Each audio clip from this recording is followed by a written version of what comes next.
Hello everyone. In last lecture we are going to study here about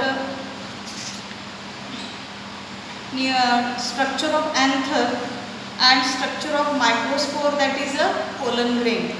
In today's video we are going to discuss here about pollination. That is how pollination is take place. Then pollination means pollination याचाच अर्थ आहे परागीभवन. Pollination घडण्यासाठी pollination म्हणजेच परागीभवन याच्यासाठी Biotique आणि abiotic एजंटची गरज आहे. Pollen grains pollination means the meaning of the pollination is the transfer of pollen grains from anther to the stigma of the flower. Means pollen grains being non motile. Pollen grains हे कसे असतात, हालचाल करत नाहीत, ते स्वतः हालचाल करत नाहीत म्हणून ते नॉन मोटाईल आहेत. Angiosperms have evolved the strategy to use abiotic agent. अँजिओस्पर्ममध्ये जे अबायोटिक एजंट आहेत, अबायोटिक म्हणजे अजैविक, म्हणजे ज्याच्यामध्ये विंड वारा पाणी, अँड बायोटिक एजंट्स बायोटिक म्हणजे जैविक घटक ज्याच्यामध्ये birds insects and snails to their flowers. म्हणजे हे फुलांमधले जे परागीभवन करणारे बायोटिक एजंट्स जे आहेत त्याच्यामध्ये आहेत बर्ड्स इन्सेक्ट्स अँड स्नेल्स म्हणजे गोगलगाय कीटक आणि पक्षी. हे काय करतात, जैविक घटक. हे जैविक घटक आहेत की जे पॉलिनेशन परागीभवन करण्यासाठी मदत करत असतात. Feeding the visitors and exploiting their mobility for pollination and also seed dispersal. म्हणजे हे जे बायोटिक एजंट आहेत हे एकतर फीडिंग पण करतात, शिवाय एक्सप्लॉयटिंग देअर मोबिलिटी म्हणजे त्यांच्यामध्ये त्यांची हालचाल जी आहे त्या पद्धतीने ते हालचाल करून शिवाय बिया ट्रान्सफर करण्यासाठी डिस्पर्स करण्यासाठी सुद्धा मदत करतात. या पद्धतीनं pollen grains are non motile and they are usually carried from flower to flower by means of external agents. म्हणजे बघा फुलं जे आहेत, आता या झाडाचं इथं फुलं आहे तर या फुलापासून पोलन ग्रेन या फुलापर्यंत ट्रान्सफर होण्यासाठी जे एजंट लागतात त्यामध्ये काही एजंट हे अबायोटिक आहे. अबायोटिकचा अर्थ आहे अजैविक, म्हणजे विंड आणि वॉटर हे अबायोटिक एजंट आहे. आणि दुसरा आहे बायोटिक एजंट. बायोटिक म्हणजे जैविक. The pollen grain which are transferred from insect, जे इन्सेक्ट मार्फत पॉलिनेशन होतं, किंवा बर्ड्स पक्ष्यांमार्फत पॉलिनेशन होतं, किंवा स्नेल्स म्हणजे गोगलगाय सुद्धा पॉलिनेशन करू शकते. तर या घटकांना आपण म्हणायचं बायोटिक एजंट्स. हे बायोटिक एजंट्स हे abiotic agents. Means transfer of pollen grains from anther of one flower to the stigma of another flower is called a pollination. Pollination is the transfer of pollen grains from anther to the stigma of the flower.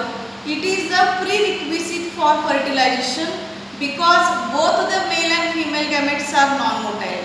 कारण इथं mail आणि female gamete, आता mail gamete म्हणजेच मायक्रोस्पोर्स म्हणजे pollen grain, female gamete म्हणजेच ओव्हिल मधलं female gametophyte, हे दोन्हीही नॉन मोटाईल असतात.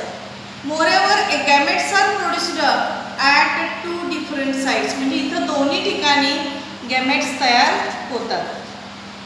Self pollination is a type of pollination which occurs in a single flower. आता ॲक्च्युली बघा पॉलिनेशन घडून आणायचं असेल तर त्या पॉलिनेशनचं टाईप्स जे आहेत ते टाईप्स दोन प्रकारचे आहेत. एक there are two types of pollination. One is a self pollination. One is a self pollination and another is a cross pollination. Another method is a cross pollination.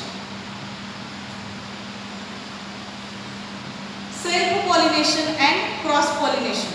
Here self pollination. First point is a self pollination.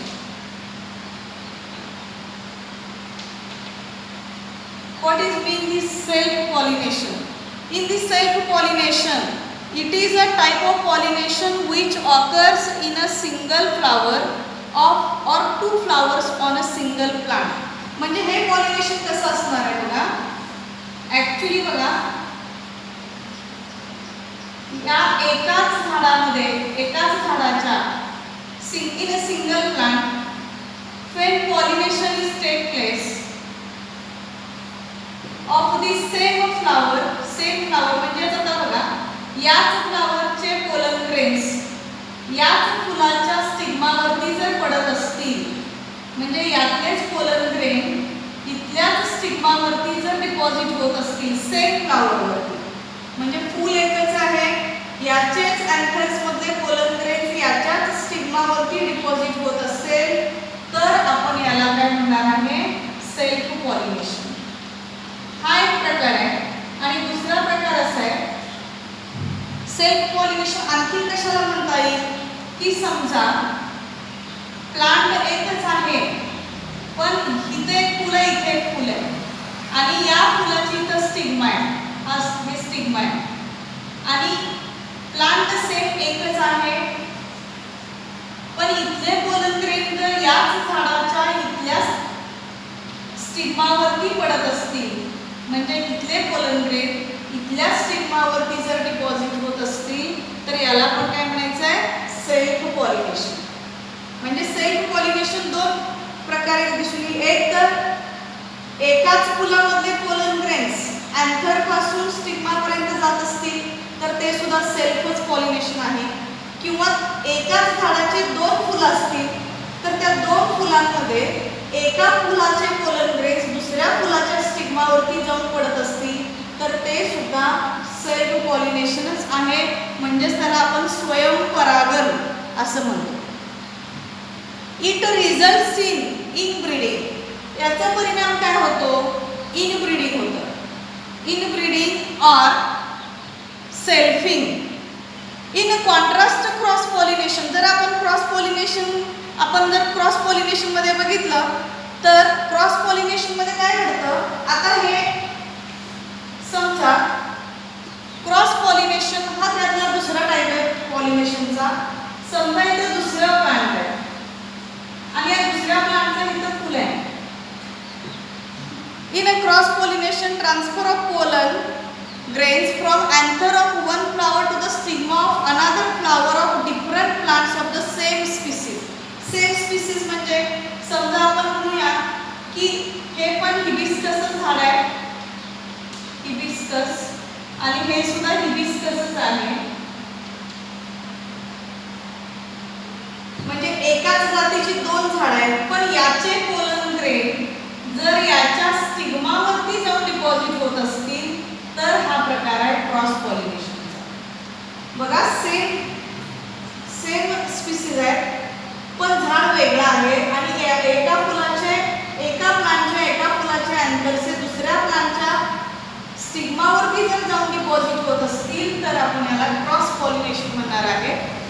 तसेच different species pollination can be further divided into 3 types on the basis of source of pollination.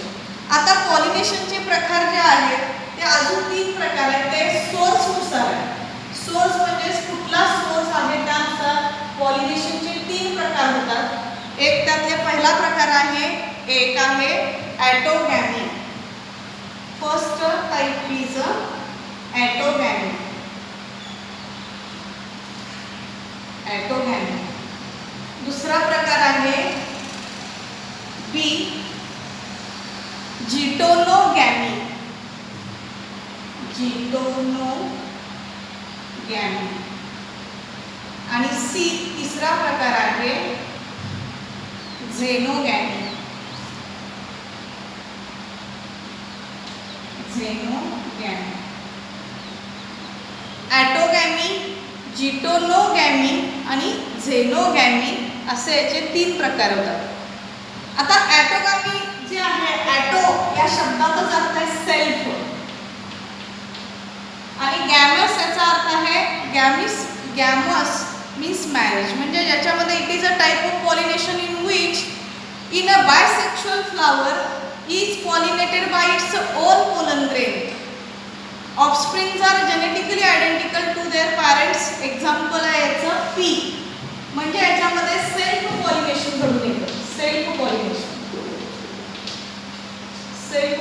आता हे कसं घडतं ते सांगते.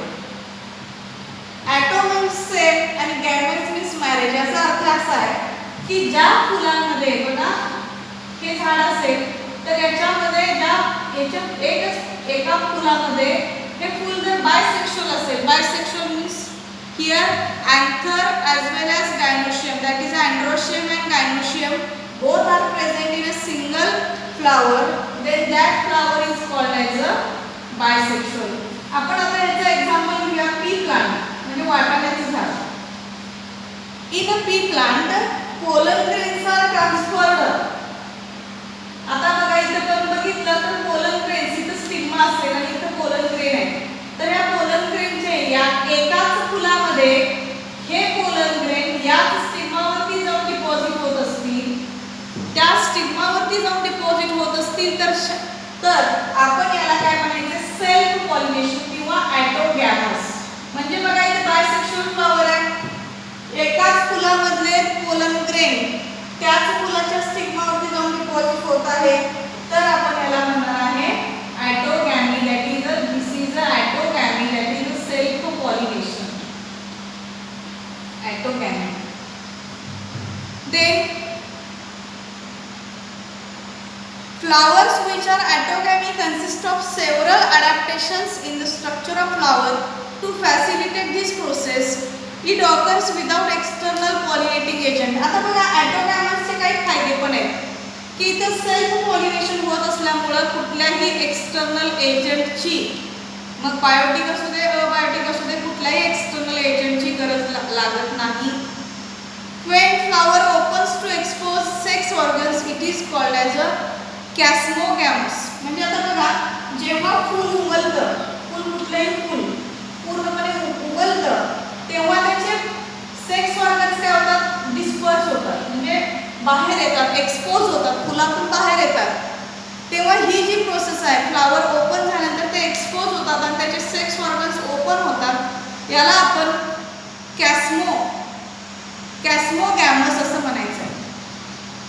The controversies, a condition that leads to favor self-pollination are bisexuality, homogamy or क्लिस्टोगॅमी. म्हणजे आपल्याला जर बघितलं ॲटोगॅमस किंवा सेल्फ पॉलिनेशन व्हायचं असेल तर मात्र ते फूल कसं असायला पाहिजे, बायसेक्शुअल असायला पाहिजे. म्हणजे तिथं अँथर पण प्रेझेंट पाहिजे आणि गायनोशियम पण प्रेझेंट पाहिजे. बायसेक्शुअल फूल असल्याशिवाय ॲटोगॅमी शक्य नाही आहे. त्यानंतर दे आर जेनेटिकली आयडेंटिकल. आता जर अशा पद्धतीने ॲटोगॅमस म्हणजेच या पद्धतीनं पॉलिनेशन झालं तर 100% पुढची तयार होणारी जे फुलं असणार आहेत ते कसे असणार आहेत, जेनेटिकली आयडेंटिकल. म्हणजे जनुकीयदृष्ट्या ती फुलं सेम अशी दिसणार आहेत, जनुकीयदृष्ट्या ती पॅरेंट वन सारखीच असणार आहे. Next, then some flowers are self-pollinated even before the opening of flower. Such condition is called cleistogamy. Underground flowers in some plants which exhibit cleistogamy are never opened. म्हणजे काही फुलं जे आहेत सेल्फ पॉलिनेशन करणारे, self pollinated even before the opening of flower. फूल open झाल्यानंतर सुद्धा काही फुलं जी आहेत ती सेल्फ पॉलिनेशन दाखवतात. म्हणजेच सच कंडिशन, या कंडिशनला जेव्हा फूल ओपन झालं तर त्याच्यामध्ये ॲटोगॅमस म्हणजे सेल्फ पॉलिनेशन दिसून येतं, त्याला आपण क्लिस्टोगॅमी असं म्हणणार आहे. Then plants like Viola, Commelina can produce both chasmogamous and cleistogamous flowers on the same plant. म्हणजे एकाच झाडावरती दोन्ही प्रकारची फुलं आहेत, क्लिस्टोगॅमस आणि कॅस्मोगॅमस, या दोन्ही प्रकारचे फुलं एकाच फुलामध्ये एकाच झाडामध्ये दिसून येतात. त्या झाडाचं नाव आहे Viola. Then next is a geitonogamy. आता दुसरा प्रकार आहे जिटोनोगॅमी. geitonogamy, it is the transfer of pollen grains to a stigma of different flower produced on the same plant. आता बघा हा काय प्रकार आहे, geitonogamy कशाला म्हणायचं. आता बघा इथं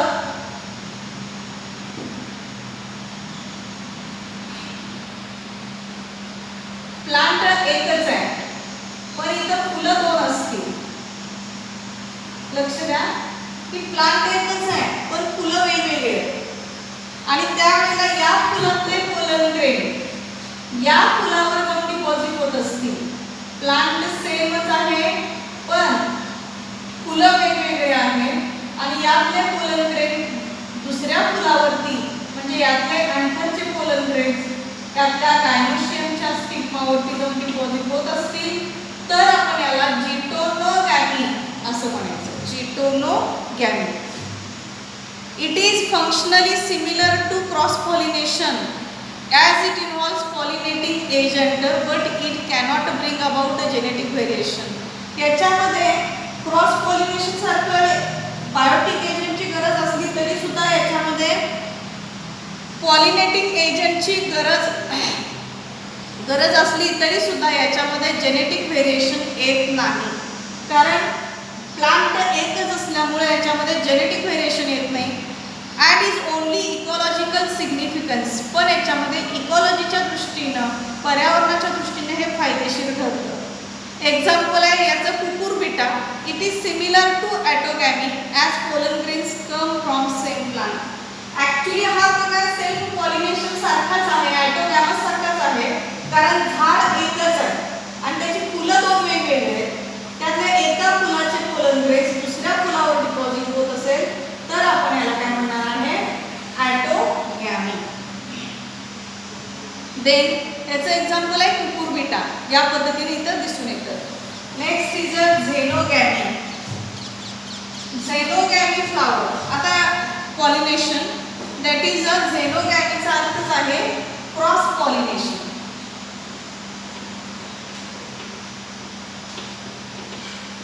cross pollination here or it is called as a outbreeding. Cross pollination or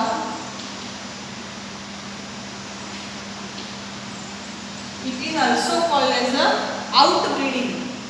Here outbreeding, it is a type of cross pollination when pollen grain of one flower is deposited on the stigma of a flower of different plant belonging to the same species. Same species म्हणजे एकाच जातीच्या एका फुलाचे pollen grains हे त्याच जातीच्या पण दुसऱ्या झाडावर दुसऱ्या झाडाच्या स्टिग्मापर्यंत जर ट्रान्समिट होत असतील तर त्याला आपण काय म्हणणार आहे, xenogamy. Means one flower is deposited on the stigma of a flower of different plant belonging to the same species. With the help of pollinating agency, it generates genetically varied offspring. आता लक्ष द्या की आपण म्हणूया की हे हिबिस्कसचं झाड आहे, जास्वंदाचं झाड आहे आणि इकडं पण जास्वंदाचं झाड आहे. हिबिस्कस इथं पण जास्वंदाचं झाड आहे, इथं ह्याचं फूल आहे आणि याचं इथं फूल आहे. आता बघा वेगवेगळे प्लांट्स आहेत आणि पण ते सेम एकाच जातीचे आहेत, सेम स्पीसीज आहेत. तर यातले पोलन ग्रेन याच्या अँथर्समधून येणारे पोलन ग्रेन याच्या स्टिग्मापर्यंत जात असतील तर याला आपण क्रॉस पॉलिनेशन म्हणणार. काय म्हणणार आपण, cross pollination. Means transfer of pollen grains from anther to the anther of one flower to the stigma of another flower with of the same species of different plants is called a cross pollination. Majority of flowering plants depend upon. आता इथं मात्र एजंटची गरज आहे म्हणजे pollination होण्यासाठी मग abiotic agent म्हणजे वाऱ्याची पण गरज आहे किंवा कीटकांची आवश्यकता आहे. Means this type of pollination is depend upon pollinating agent. Pollinating एजंटची इथं गरज आहे कारण वारा आल्याशिवाय तिकडे पोलन ग्रेन तिकडे जाणार नाही किंवा कीटक आल्याशिवाय पण पोलन ग्रेन जाणार नाही. Majority of flowering plants depend on the transfer of pollen grains. Virtually all seed plants need to be pollinated. Most of the food and fibre crops grown throughout the world depend upon the pollinators for reproduction. आता हा प्रकार जो आहे पॉलिनेशनचा, ह्याच्यासाठी आपण बघितलं तर इथं पॉलिनेटर्सची गरज आहे, म्हणजे एजंटची गरज आहे. आणि याच्याद्वारे वेगवेगळे क्रॉप्स जे तयार होतात, म्हणजे वेगवेगळे जे क्रॉप प्लांट्स आहेत, ते क्रॉप प्लांट्स तयार होण्यासाठी इथं पॉलिनेटिंग एजंटची गरज आहे. असे एजंट कुठले कुठले आहेत? The agents that is a pollinating agents, these are responsible for the pollination that is a transfer of pollen grains from one flower to the another flower. They have been grouped into two main categories, that is abiotic agents and biotic agents. म्हणजे इथं आपण पॉलिनेशनचे 3 प्रकार बघितले. ॲटोगॅमी म्हणजे स्वयंपरागन, झिटोनोगॅमी म्हणजे हा सुद्धा स्वयंपरागनाचाच प्रकार आहे, पण एकाच जातीच्या एकाच झाडाच्या 2 फुलांमध्ये होणारं पॉलिनेशन हे झिटोनोगॅमी आहे. आणि झेनोगॅमी जे आहे, झेनोगॅमीचा प्रकार हा जो xenogamy is also called as cross pollination और it is also called as outbreeding. Outbreeding म्हणजे इथं आता आपण बघितलं की एकाच जातीची 2 वेगवेगळी झाडं आहेत आणि त्या 2 वेगळ्या झाडांमध्ये जर पॉलिनेशन होत असेल, क्रॉस म्हणजे ट्रान्सफर होत असेल पोलन ग्रेनचं, एका फुलाकडून दुसऱ्या झाडाच्या दुसऱ्या फुलापर्यंत पोलन ग्रेन्स ट्रान्समिट होत असतील, तर ते आपण झेनोगॅमी म्हणणार आहे. मग याच्यामध्ये बायोटिक, याच्यामध्ये मात्र पॉलिनेटर्सची गरज आहे, म्हणजे एजंटची गरज आहे. ते एजंट्सची जी आहे ती 2 कॅटेगरीमध्ये डिव्हाइड केलेली आहे. त्या 2 कॅटेगरी अशा आहेत, बायोटिक एजंट्स आणि अबायोटिक एजंट्स. आता आपण ते एजन्सी जे आहेत त्याची माहिती आपण घेणार आहे.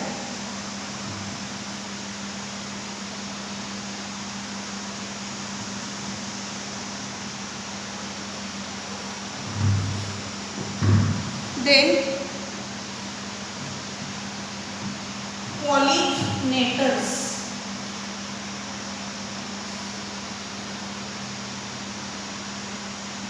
That is, these are of 2 types, biotic agents. हा पहिला प्रकार आहे आणि दुसरा प्रकार आहे अबायोटिक एजंट्स. बायोटिक एजंट्स आणि अबायोटिक एजंट्स. आता यामध्ये बायोटिक एजंट आपण बघितले तर आपण पहिल्यांदा याच्यामध्ये अबायोटिक एजंटचा अभ्यास करणार आहोत. Abiotic agents. Here abiotic agents, these are non-living. Abiotic या शब्दाचाच अर्थ आहे अजैविक, means these are non-living. हे non-living आहे म्हणजे ते अजैविक आहे. शिवाय त्याच्यामध्ये सगळ्यात महत्त्वाचे 2च घटक येतात, ते म्हणजे विंड अँड वॉटर, वारा आणि पाणी. या 2 महत्त्वाच्या घटकांचा याच्यामध्ये समावेश आहे. आता याच्यामध्ये पहिला प्रकार आहे पॉलिनेशन बाय विंड, वाऱ्यामार्फत होणारं पॉलिनेशन. आता विंड, वारा हा पॉलिनेशन करतो, तो कशा पद्धतीनं? जे पॉलिनेशन वाऱ्यामार्फत होतं याला आपण ॲनिमोफिली म्हणणार आहे. ॲनिमोफिली, ॲनिमोफिली type of pollination. Here most of the important crop plants are wind pollinated. आता बऱ्यापैकी जास्त करून क्रॉप प्लांट्स जे आहेत, तृणधान्य जे आहेत, ते पिकं जी आहेत, तर ती पिकं ही क्रॉप ह्या वाईडवरती म्हणजेच ॲनिमोफिलस आहेत, म्हणजे विंड पॉलिनेटेड आहेत. These includes wheat. आता ह्याच्यामध्ये अशी कोणकोणती पिकं आहेत? व्हीट, राईस, गहू, भात, त्यानंतर कॉर्न, मका, rye, then barley and oats, barley and oats, हे सगळे पिकं जे आहेत ती विंड पॉलिनेटेड आहेत. And plants also wind pollinated म्हणजे पाम्स ऑल्सो विंड पॉलिनेटेड म्हणजे पाम वृक्ष जे आहेत त्याच्यामध्ये सुद्धा पोलन ग्रेनचे ट्रान्सफर हे वाऱ्यामार्फत होत असतं. बरं, आता हे ॲनिमोफिलस विंड मार्फत पॉलिनेशन होण्यासाठी त्या फुलांची रचना कशी असावी लागते, म्हणून त्याला ॲनिमोफिलस फ्लावर म्हणायचं. म्हणजे ॲडॅप्टेशन्स म्हणजे त्याच्यामध्ये अशी काय रचना आहे की तिथं वाऱ्यामार्फत पॉलिनेशन शक्य आहे.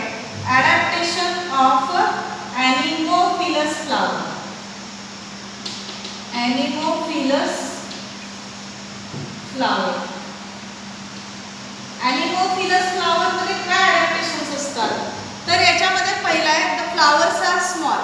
आता यामध्ये ही जी फुलं आहेत जी वाऱ्यामार्फत ट्रान्सफर होणार आहेत पोलन ग्रेन्स, तर ही फुलं अगदी आकाराने छोटी असतात. त्यानंतर इनकॉन्स्पिक्युअस, कलरलेस म्हणजे याला शुभ्र कलर असा नसतो, कलरलेस, विदाउट नेक्टर त्याच्यामध्ये कुठल्याही प्रकारे मकरंद नसतो. अँड फ्रॅग्रन्स म्हणजे याच्यामध्ये बघा यांना काही गरज नाही आहे कीटकांना तिकडे आकर्षित करण्यासाठी, आणि त्यामुळे याच्यामध्ये नेक्टर नसतो, मकरंद नसतो, सुगंध नसतो. म्हणजे त्याला सुगंध पण नाही आहे की सुगंध असेल तर कीटक त्याच्याकडे अट्रॅक्ट होतील. आणि यामुळे ही फुलं जे आहेत ते without nectar, without fragrance and without these are colourless म्हणजे त्यांना कोणताही कलर नाही आहे, ऑर्डर नाही आहे, आणि त्यामुळे ही फुलं ही कशी असतात अतिशय सिंपल, स्मॉल.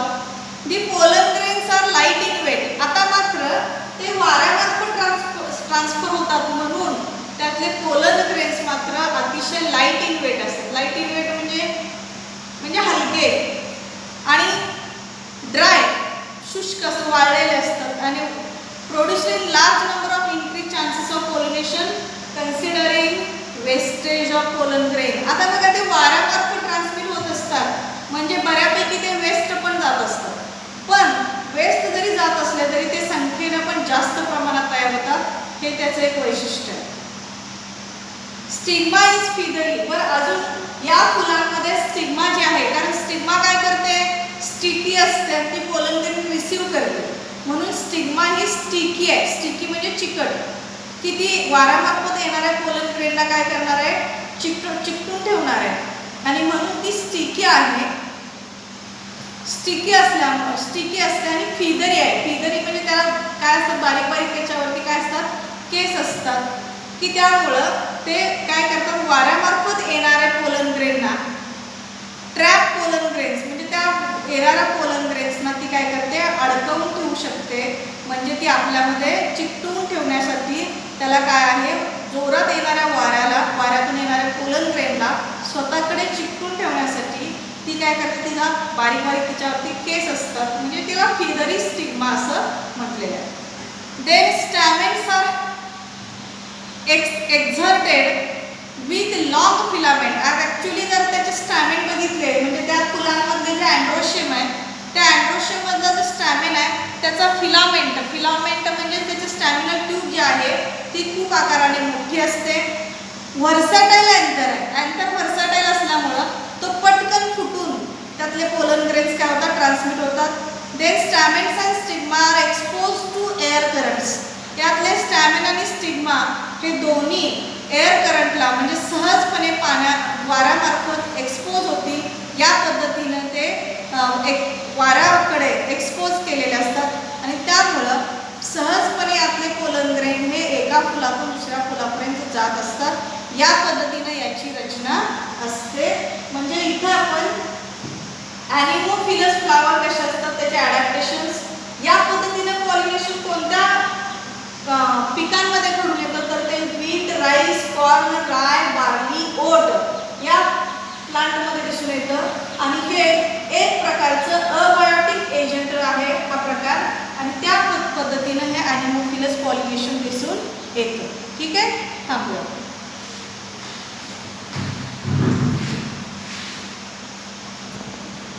Next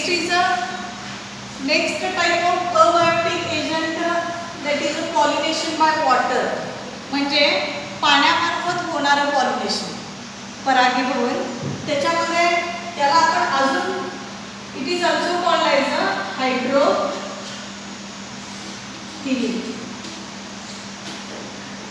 याला आपण हायड्रोफिली असं म्हणणार आहे. Hydrophily found only in same 30 genera of aquatic monocots. म्हणजे aquatic monocot म्हणजे लक्षात आलं, जलीय एकदल वनस्पतीच्या जवळजवळ 30 जनरामध्ये आपल्याला या पद्धतीनं पॉलिनेशन दिसून येतं. याचं एक्झाम्पल आहे व्हॅलिस्नेरिया, झूस्टेरा अँड सिरॅटोफायलम.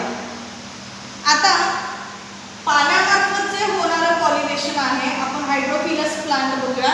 त्या हायड्रोफिलस प्लांटच्या मध्ये फुलांमध्ये कशी रचना असते, तर ती रचना म्हणजे या फुलांमध्ये ह्याची रचना कशी आहे, तर adaptation in hydrophilous flower. Adaptation in hydrophilous flower.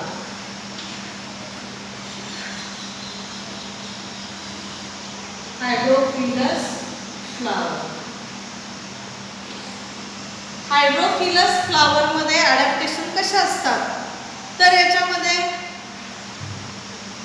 these are flowers are small and inconspicuous. म्हणजे यामध्ये सुद्धा फुलं ही एकदम आकाराने छोटी असतात. फ्लावर्स आर स्मॉल अँड इनकन्स्पिक्युअस म्हणजे एकदम आकाराने छोटी. कन्स्पिक्युअस, inconspicuous, and these are pollen grains, perianth and other floral parts are unwettable. आता या फुलांमधलं जे पेरियांत आहे म्हणजे त्याची पाकळ्या ज्या असतात फुलाच्या, त्याला आपण इथं पेरियांत म्हणणार आहे. अँड अदर फ्लोरल पार्ट्स आणि फुलाचे इतर फ्लोरल पार्ट्स जे असतात ते अनवेटेबल असतात. अनवेटेबल म्हणजे ते पाण्यामध्ये भिजत नाही, म्हणजे याचाच अर्थ ते पाण्यामध्ये ओले होत नाही. Unwettable. Pollen grains are long. आता यामध्ये पोलन ग्रेन जे आहेत या फुलांमधले ते कसे असतात बघा, त्याचे ॲडॅप्टेशन्स कसे आहेत, ते आकाराने लांब आहेत and unwettable due to presence of mucilage. म्हणजे त्याच्यामध्ये म्युसिलेज सबस्टन्स आहे आणि तो म्युसिलेज सबस्टन्स असल्यामुळे, तेलकट पदार्थ असल्यामुळं त्याच्यातले पोलन ग्रेन सुद्धा अनवेटेबल असतात. अनवेटेबल म्हणजे ते पाण्यामध्ये भिजून काय होत नाही, ओले होत नाही. Nectar and fragrance are lacking in flowers. आता या फुलांमध्ये सुद्धा नेक्टर नसतो, मकरंद नसतो आणि फ्रॅग्रन्स म्हणजे त्याच्यामध्ये सुद्धा सुगंध नसतो. आणि त्यामुळे हे सगळ्या कॅरेक्टरिस्टिकनुसार हायड्रोफिलीचे सुद्धा परत 2 टाईप्स आहेत. हे सगळे कॅरेक्टर्स आपल्याला हायड्रोफिलस प्लांटमध्ये दिसतात. परत एकदा सांगते, ही फुलं आकाराने लहान असतात. इनकन्स्पिक्युअस म्हणजे पटकन दृष्टीस येत नाहीत, अशी आकाराने छोटी असतात. त्यानंतर ह्या फुलांमध्ये त्याचं पेरियांत हे अनवेटेबल असतं, म्हणजे ते पाण्यामध्ये ओलं होत नाही. शिवाय त्याचे पोलन ग्रेन्स सुद्धा अनवेटेबल असतात, आकाराने लांब असतात, कारण त्याच्यामध्ये म्युसिलेज सबस्टन्स प्रेझेंट आहे आणि त्यामध्ये नेक्टर आणि फ्रॅग्रन्स हा नसतो. त्यानंतर याच्या हायड्रोफिलीचे 2 प्रकार आहेत. एक पहिला प्रकार आहे याचा हायपोहायड्रोफिली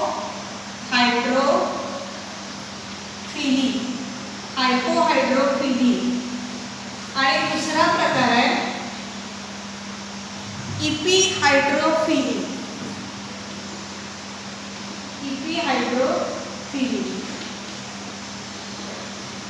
याचे 2 प्रकार आहेत. हायपोहायड्रोफिली हा पहिला प्रकार जो आहे, हायपो means below, hydro means actually आता इथं पाणी, म्हणजे पाण्याच्या खाली हे काय असणार आहे, फुलं असणार आहेत. याच्यामध्ये pollination occurs below the surface of water, म्हणजे पाण्याच्या पृष्ठभागाच्या खालीच ह्याची फुलं असणार आहेत आणि त्यामुळे याच्यामध्ये पॉलिनेशन होत असेल म्हणजे पाण्याच्या वॉटर सरफेसच्या खाली ही फुलं असणार आहेत. pollination occurs below the surface of water. Here pollen grains are heavier. यातले pollen grain हे heavier असतात. heavier याचा अर्थ काय? जड असतात.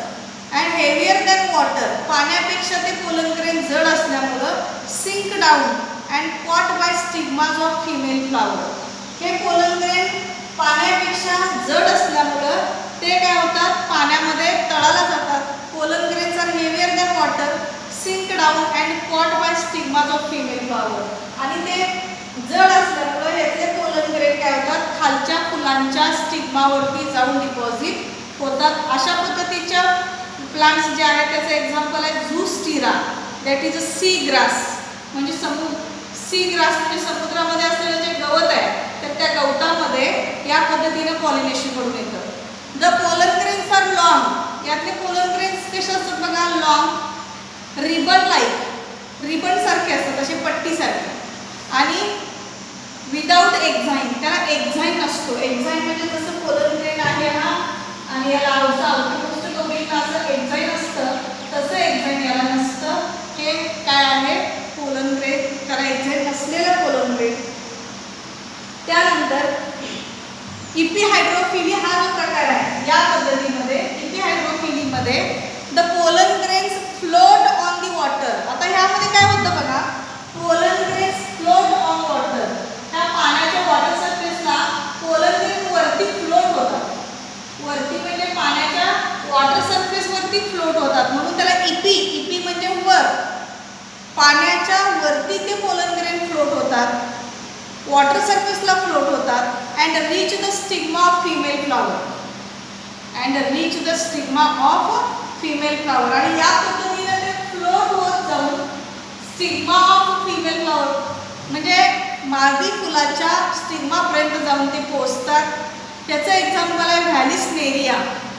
Is a submerged dioecious fresh water aquatic plant. आता इथं व्हॅलिस्नेरिया हे जे झाड आहे हे डायोसियस आहे आणि त्यामुळं ते ॲक्वॅटिक प्लांट असलं तरी ते फ्रेश वॉटर ॲक्वॅटिक प्लांट आहे. त्याच्यामध्ये female flowers reach the water surface temporarily to ensure pollination and male flowers float on the surface of water.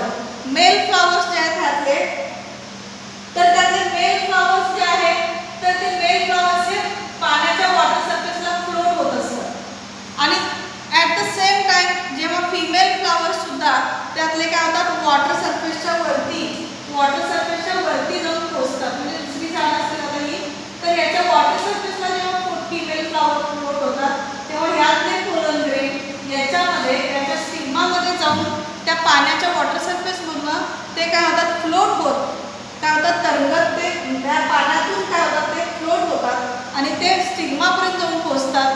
त्यामुळे हे पोलन ग्रेन्स या पद्धतीने याला इपिहायड्रोफिलस असं फ्लावर असं आपण म्हणायचं आहे. Specific gravity of pollen grains is equal to that of water. आता यामध्ये पोलन ग्रेनची स्पेसिफिक ग्रॅव्हिटी जी आहे ती पाण्याच्या बरोबरीने असते. That is why they float on surface of water. आणि त्यामुळेच ते वॉटर सरफेसला काय होतात? वॉटर सरफेसेसपर्यंत जाऊन पोहोचतात. Some aquatic plants are anemophilous. Example Potamogeton and Haloragis. आता याच्यामध्ये ॲनिमोफिलस म्हणजेच आता इथं सुद्धा ॲनिमोफिलस जे आहे म्हणजे ॲक्च्युली हे वाईल्ड मार्फत वाऱ्यामार्फत पॉलिनेशन इथं सुद्धा काही ॲक्वॅटिक प्लांटमध्ये हे शक्य आहे. सम ॲक्वॅटिक प्लांट्स आर इंटोमोफिलस. इंटोमोफिलस म्हणजे आता ॲक्च्युली इथं आपण इंटोचा अर्थ आहे कीटक म्हणजे इथं काही ॲक्वॅटिक प्लांट्समध्ये सुद्धा कीटकांमार्फत पॉलिनेशन होतं काहीच. एक्झाम्पल आहे लोटस म्हणजे कमळ. दुसरं एक्झाम्पल आहे water hyacinth and water lily. या प्लांटमध्ये पॉलिनेशन हे कशामार्फत होतं आहे? कीटकांमार्फत. Means some aquatic plants there are pollination is take place by insect that is called entomophilous pollination. In some aquatic plants pollination is take place by wind that is anemophilous pollination, and in some plants that is a pollination is take place with the help of this floating of water, and therefore all these three types found in epihydrophilous. तर आपण इथं हे दोन प्रकार जे आहेत hypohydrophily आणि इपिहायड्रोफिली हे एकूण इथं अबायोटिक एजंट मार्फत होणारं पॉलिनेशन जे आहे तो भाग इथं संपलेला आहे.